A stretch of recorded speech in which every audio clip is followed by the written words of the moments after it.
шал донсолгож байна. Хүүхний шингэн хоолой сонсогдож байна. Хүүхдийн гүйх чимээ шал донсолгож байна. Байшин минь хэн нэгэн ирсэн бололтой. Байшингийн шинэ эзэн ирсэн бололтой. Эхнэр хүүхэдтэйгэн ирсэн бололтой. Бисэн бодолтой би хөвтөж байна.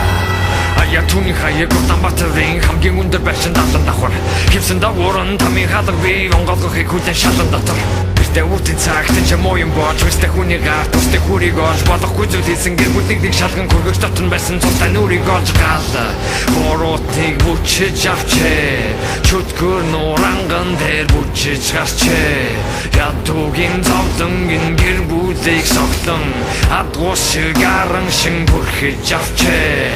Хүлэн чимээ надад сонсогдож байна. Түнчиг нэг чимээ шал донсолгож байна. Хүүхний шингэн хоолой сонсогдож байна.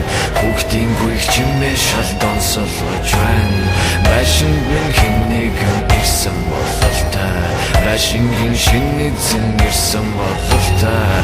Эхнэр хүүхэдтэйгэн ирсэн бололтой. Исэн бодолтой би хөвтөж байна.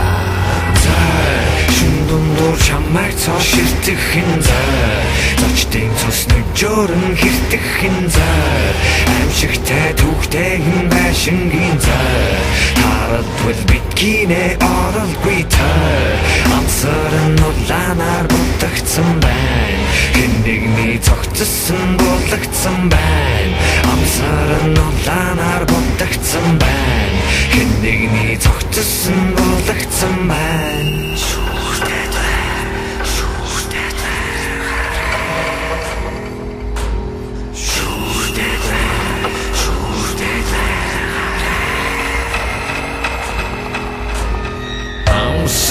Шэршрон хос минь чөлөөл эмгүй болох бусдын гам төлөөл амсан дэшэршрон хос минь чөлөөл эмгүй болох бусдын гам төлөөл зай шундундор чамайг цоо ширтэх хинзай зочдын цус нүжөөрн хэртэх хинзай аимшигтай түүхтэйгэн байшингийн зай тарадвал биткинэ оролгүй тай амсаран улаанаар бутагдсан байна. Хэн нэгний цогцсон булагдсан байна. Амсаран улаанаар бутагдсан байна. Хэн нэгний цогцсон булагдсан байна.